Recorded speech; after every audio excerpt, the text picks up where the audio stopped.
Assalamualaikum warahmatullahi wabarakatuh. Selamat malam. Perkenalkan, saya Muhammad Dimas Prabudharma Dan saya Ketut Kakak Navendra. dan teman saya Roberto Setiadi. Di sini kami akan membahas tentang isu yang sering jadi perdebatan panas, yaitu mengenai black campaign terhadap sawit di Indonesia di tengah dinamika global.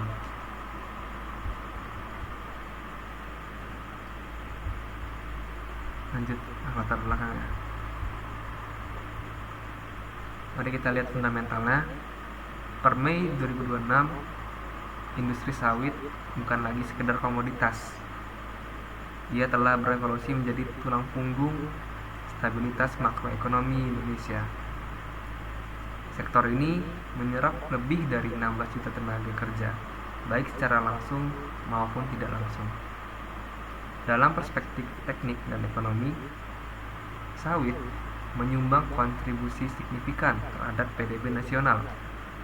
Namun, dominasi Indonesia yang menguasai lebih dari separuh pasar minyak nabati dunia ini menciptakan ancaman bagi produsen minyak kedelai dan di belahan bumi utara.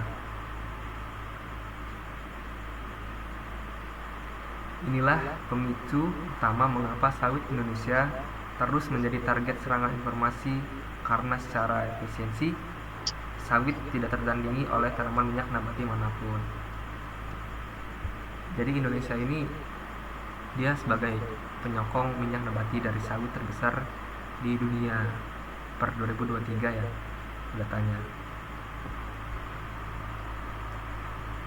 Lanjut ke slide berikutnya.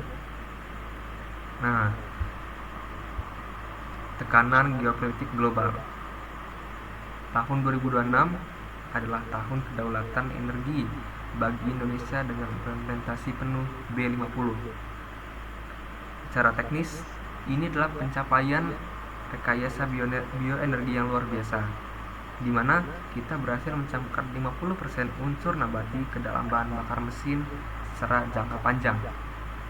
Namun, di panggung internasional, kebijakan ini diserang dengan narasi food versus fuel.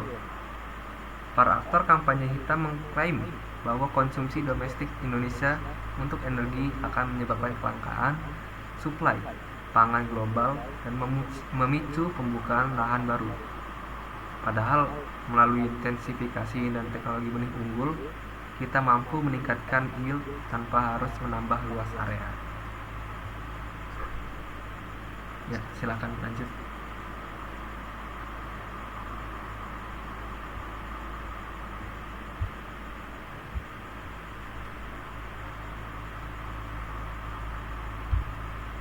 Bertepatan dengan bulan Mei 2026 ini, European Union Deforestation Regulation atau EUDR telah mencapai fase penegakan hukum penuh. Ini adalah tantangan teknis bagi kita sebagai orang teknik.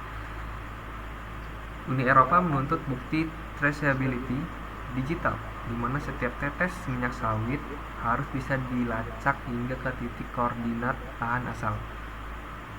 Kampanye hitam memanfaatkan celah ini dengan menyebar narasi bahwa petani swadaya Indonesia belum siap secara teknologi, sehingga mereka mencoba memutus akses Indonesia ke pasar global. Isu ini bukan lagi sekedar lingkungan, melainkan sudah menjadi hambatan perdagangan teknis. Melalui video ini, kami ingin memberikan edukasi yang jernih. Kami akan membedah secara ilmiah apakah tuduhan-tuduhan yang melemparkan pada sawit Indonesia ini memiliki dasar teknis yang kuat atau hanya sekedar propaganda modern ekonomi. Kami akan mengevaluasi efisiensi lahan, tata kelola emisi di lahan gambut, hingga bagaimana strategi Indonesia untuk melakukan serangan balik diplomatik dan teknologi untuk menjaga citra positif sawit di mata dunia. Silakan lanjut. Nah, sebelum lanjut ke black campaign ini, apa sih kelapa sawit itu?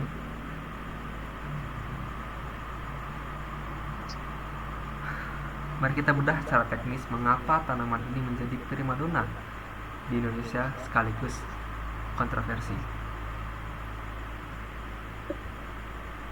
Kelapa sawit atau nama latinnya Elais guinensis adalah organisme fotosintetik yang luar biasa efisien. Dalam dunia teknik pertanian, kita mengenal istilah land use efficiency. Per Mei 2026, data menunjukkan bahwa sawit hanya menggunakan sekitar 10% dari total lahan minyak nabati dunia, namun mampu memasok lebih dari 35% kebutuhan lemak nabati global. Bayangin efisiensinya. 1 hektar sawit mampu menghasilkan rata-rata 3,8 hingga 4 ton minyak per tahun 1 hektarnya. Jika kita beralih ke minyak kedelai untuk memenuhi kebutuhan yang sama, kita akan membutuhkan lahan 10 kali lebih luas karena produktivitas kedelai hanya sekitar 0,4 ton per hektarnya.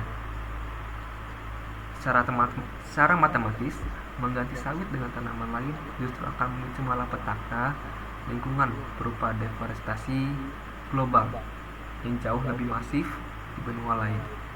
Jadi, secara fundamental kelapa sawit adalah solusi atas keterbatasan lahan di bumi yang populasinya terus meningkat. Jadi efisiensinya itu lebih baik daripada kedelai. Silakan lanjut.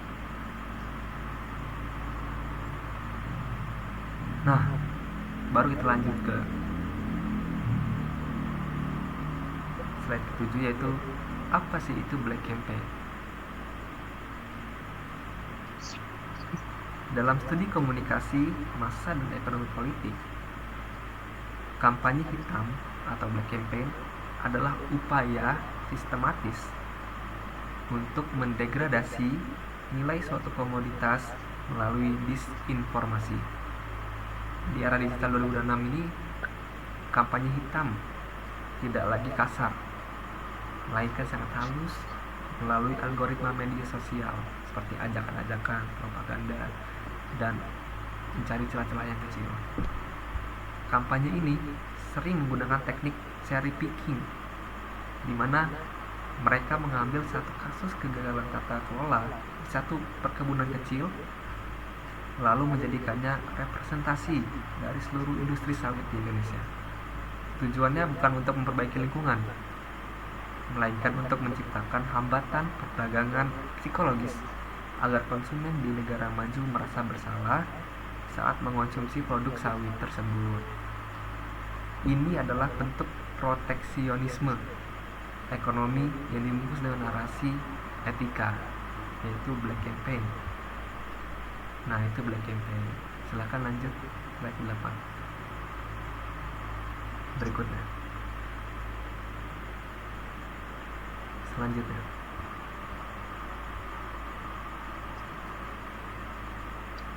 Nah,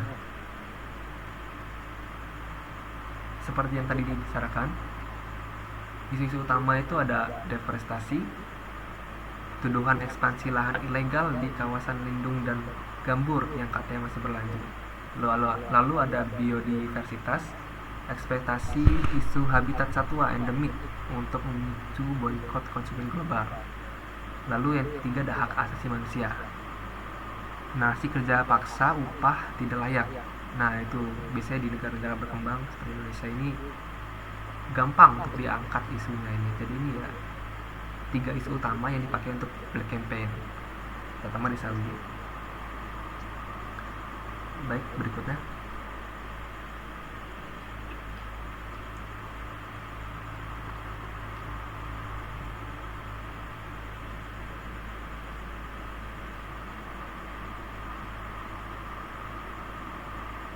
Nah, sebagai mahasiswa teknik, kita harus mempunyai nalar kritis untuk membedakan mana kritik ilmiah dan mana kampanye hitam. Kritik membangun biasanya berangkat dari data riset yang valid dan menawarkan solusi teknis. Misalnya, bagaimana meningkatkan efisiensi pengelolaan limbah cair sawit atau POM menjadi energi biogas. Sebaliknya, kampanye hitam bersifat destruktif dan seringkali tidak berbasis pada kondisi terkini.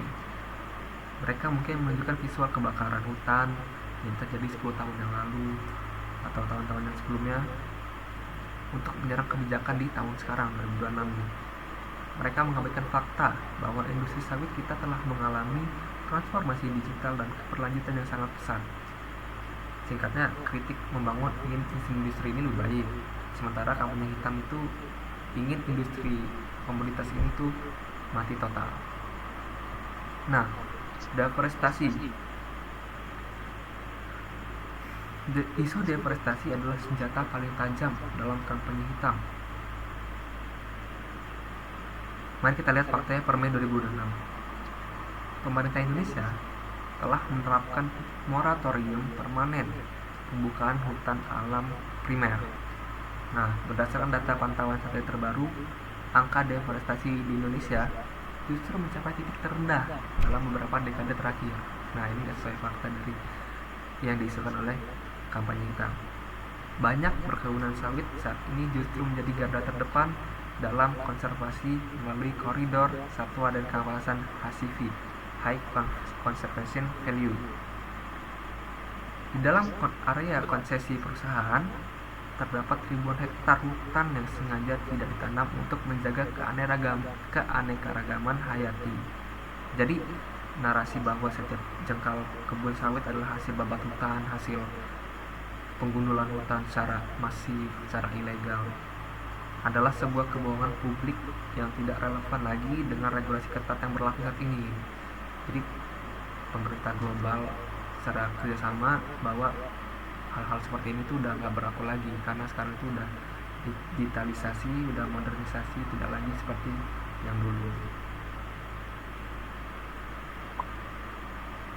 Baik, untuk slide berikutnya 10 akan dilanjutkan oleh saudara Kakak Novendra. Baik, sebelumnya terima kasih Dimas. Izin untuk melanjutkan materinya.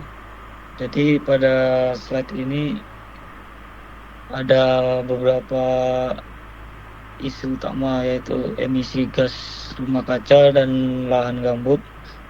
Lahan gambut sering digambarkan sebagai bom waktu. Karbon kampanye hitam mengklaim bahwa drainase lahan gambut untuk sawit melepaskan miliaran ton CO2. Secara teknis, per 2026, Indonesia telah memimpin dalam teknologi peatland management.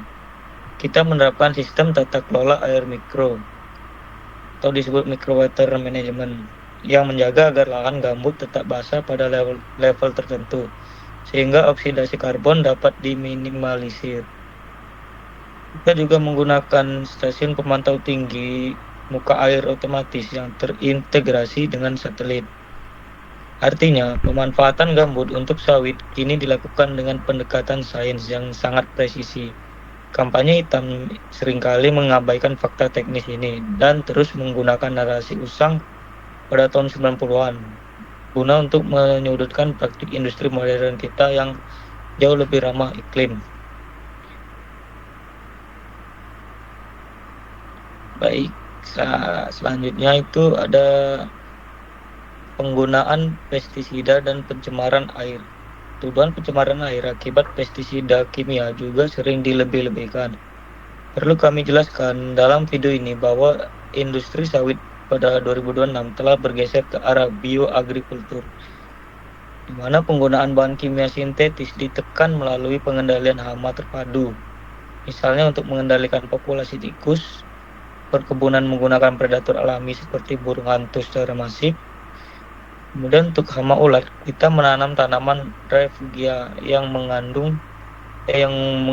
mengundang predator alami ulat tersebut.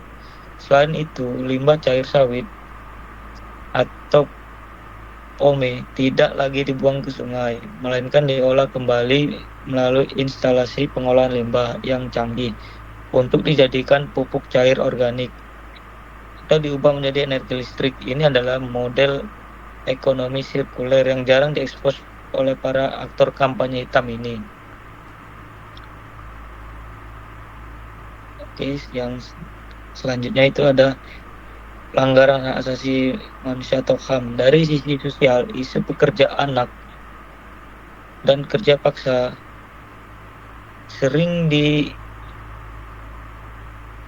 untuk menghantam citra sawit di pasar global seperti Amerika Serikat dan Eropa. Faktanya, melalui sistem sertifikasi ISPO yang ini sudah terstandarisasi secara internasional, pengawasan terhadap hak-hak pekerja sangatlah ketat.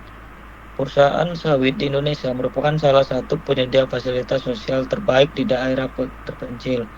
Mereka membangun sekolah, puskesmas, dan rumah ibadah yang tidak hanya digunakan oleh pekerja, tapi juga oleh masyarakat sekitar. Kampanye hitam sengaja menutup mata terhadap peran sawit dalam pengentasan kemiskinan dan pemenuhan hak dasar di wilayah-wilayah pelosok Indonesia yang sebelumnya tidak terjangkau oleh pembangunan. Kemudian selanjutnya ada konflik agraria dan hak masyarakat adat. Terakhir mengenai isu konflik lahan dengan masyarakat adat, kita tidak memungkiri bahwa ada sejarah konflik di masa lalu. Namun, per Mei 2006, mekanisme resolusi konflik telah berjalan jauh lebih baik. Melalui program Satu Peta dan legalisasi hutan adat, tumpang tindih lahan sudah sangat berkurang. Industri sawit justru menjadi motor penggerak ekonomi desa melalui skema kemitraan atau kebun plasma. Dalam sistem ini, perusahaan wajib membimbing dan menampung hasil panen masyarakat sekitar dengan harga yang adil. Jadi, narasi perampasan lahan secara sepihak yang sering diangkat oleh LSM asing sebenarnya adalah distorsi terhadap realistis kemitraan ekonomi yang sedang tumbuh kuat di akar rumput Indonesia. Kemudian ada pada slide berikutnya dampak ekonomi penurunan nilai ekspor. Mari kita bedah dampak ekonominya secara makro. Kampanye hitam bukan sekadar isu lingkungan, melainkan instrumen perang dagang. Ketika persepsi negatif terbangun di pasar global, negara-negara importir seringkali menerapkan hambatan non-tarif seperti pajak karbon yang diskriminatif atau syarat sertifikasi yang terus berubah-ubah. Per Mei 2006, tekanan ini berdampak pada fluktuasi harga CPO di bursa komoditas internasional. Penurunan nilai ekspor ini secara langsung mengurangi cadangan devisa negara kita, yang artinya berdampak pada stabilitas nilai tukar rupiah. Sebagai mahasiswa teknik, kita harus memahami bahwa efisiensi produksi yang kita ciptakan di hulu bisa menjadi sia-sia jika di hilir produk kita dihambat oleh kebijakan politik luar negeri yang tidak adil. Dan selanjutnya ada strategi dan solusi ofensif. Ancaman terhadap petani swadaya, dampak yang paling menyakitkan sebenarnya dirasakan oleh para petani swadaya. Perlu diketahui oleh audiens sekalian bahwa sekitar 40% dari total luas lahan sawit di Indonesia dikelola oleh rakyat, bukan korporasi besar. Kampanye hitam yang berujung pada tuntutan sertifikasi internasional yang rumit dan mahal seperti EUDR justru mencekik petani kecil ini. Mereka yang hanya memiliki lahan 2-3 hektar dipaksa menyediakan data koordinat geospasial dan bukti ketelusuran yang canggih. Tanpa bantuan teknologi dan pendampingan, kampanye hitam ini secara perlahan mengusir petani lokal dari rantai pasok global. Inilah ironinya, kampanye yang selalu mengaku demi keberlanjutan justru berisiko mematikan mata pencarian jutaan rakyat kecil. Adapun dampak psikologis label palm oil free. Secara psikologis, munculnya label palm oil free pada ribuan produk di supermarket Eropa dan Amerika adalah bentuk stigmatisasi produk label ini secara bawah sadar, mencuci otak konsumen untuk percaya bahwa minyak sawit adalah bahan yang jahat atau tidak sehat. Padahal secara biokimia, minyak sawit adalah salah satu minyak paling sehat karena kaya akan vitamin E dan bebas lemak trans secara alami. Sebagai akademisi, kita harus meluruskan bahwa boikot terhadap sawit justru mendorong ke penggunaan minyak kedelai atau bunga matahari yang seperti kita bahas tadi, membutuhkan lahan jauh lebih luas dan sering kali menggunakan pestisida yang lebih agresif. Jadi label palm oil free seringkali hanyalah alat pemasaran yang menyesatkan atau greenwashing. Baik, selanjutnya pada slide 17 ini cara mengatasi penguatan sertifikat ISPO. Bagaimana kita melawan balik? Senjata utama kita adalah ISPO atau Indonesia Sustainable Palm Oil. Per Mei 2026, ISPO telah bertransformasi menjadi standar yang sangat kredibel dan diakui secara internasional. Pemerintah telah mewajibkan sertifikasi ini tidak hanya bagi perusahaan, tetapi juga secara bertahap bagi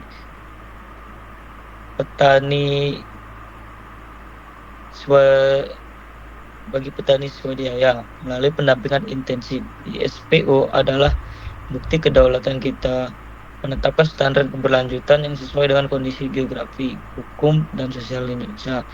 Kita harus membuktikan kepada dunia bahwa kita tidak butuh standar luar untuk menjadi hijau, karena kita memiliki komitmen internal yang lebih kuat untuk menjaga hutan dan kesejahteraan masyarakat kita sendiri.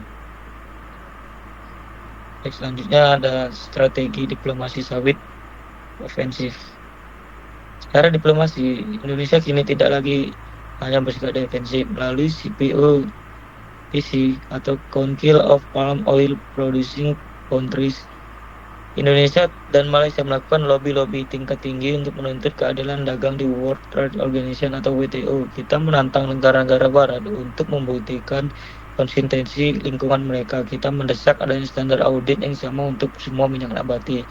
Jika sawit harus bebas deforestasi, maka kedelai dan tanaman industri di Eropa juga harus diaudit dengan ketat. Diplomasi sawit kita sekarang adalah diplomasi yang menuntut kesetaraan dan melawan diskriminasi perdagangan internasional. Digital Traversely.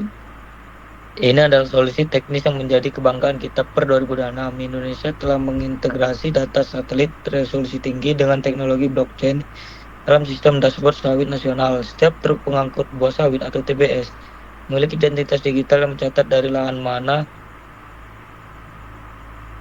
buah tersebut berasal. Sistem ini memungkinkan ketelusuran hingga ke tingkat tapak secara real time. Dengan transparansi data ini, kita bisa mematahkan setiap statement tuduhan kampanye hitam hanya dengan satu klik data satelit. Ini adalah bukti bahwa sains dan teknologi adalah pesaing terbaik untuk melindungi industri strategis nasional kita.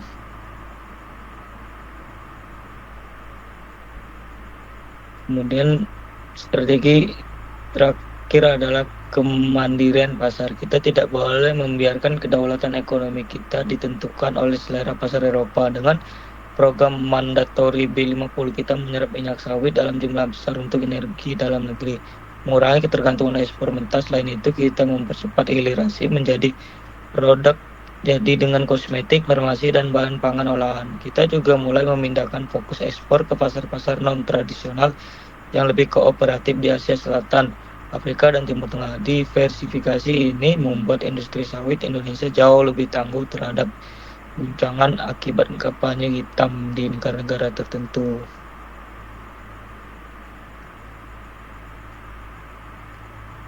Baik, selanjutnya ada sebagai kesimpulan dari analisis panjang kami, jelas bahwa Black Campaign adalah tantangan permanen bagi industri yang mendominasi pasar dunia. Namun, data per Mei 2006 menunjukkan bahwa Indonesia telah melakukan lompatan besar dalam hal keberlanjutan teknologi, ketelusuran, dan kemandirian energi. Isu lingkungan tidak boleh lagi dijadikan alat untuk memiskinkan petani atau menghambat pembangunan nasional. Kita telah membuktikan bahwa sawit bisa tumbuh selaras dengan pelindungan hutan asalkan dikelola dengan sains dan regulasi yang tegas.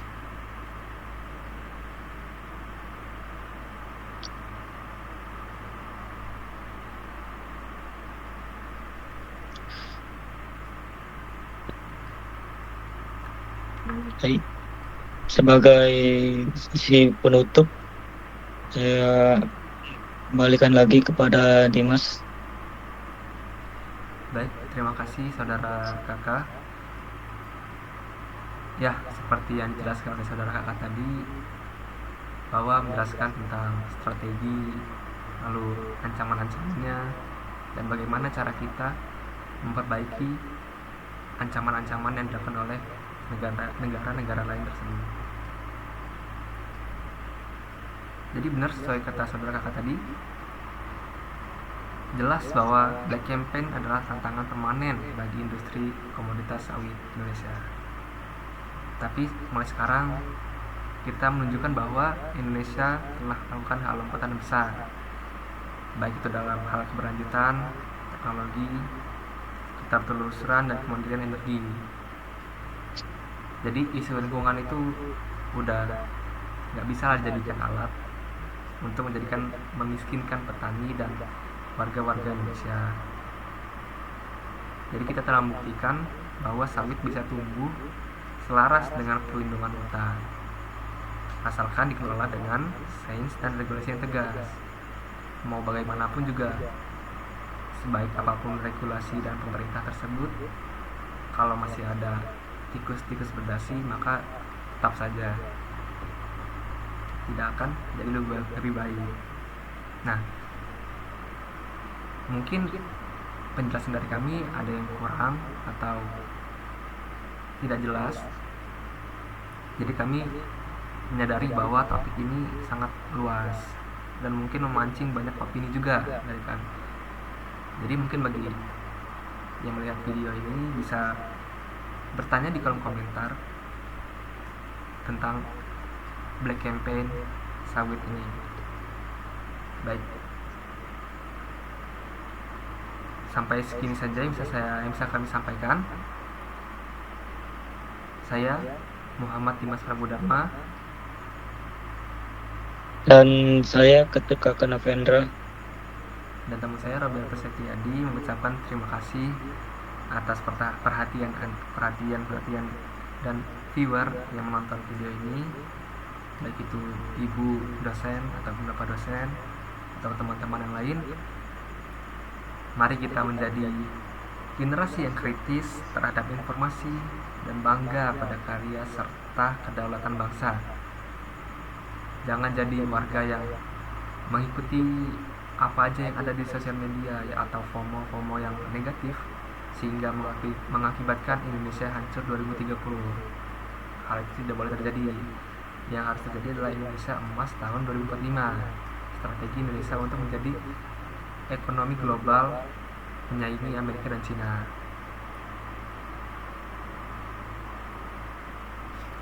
Terima kasih sudah meluangkan waktu untuk melihat video ini. Kami tutup. Assalamualaikum warahmatullahi wabarakatuh. Selamat malam. Nah, terima kasih.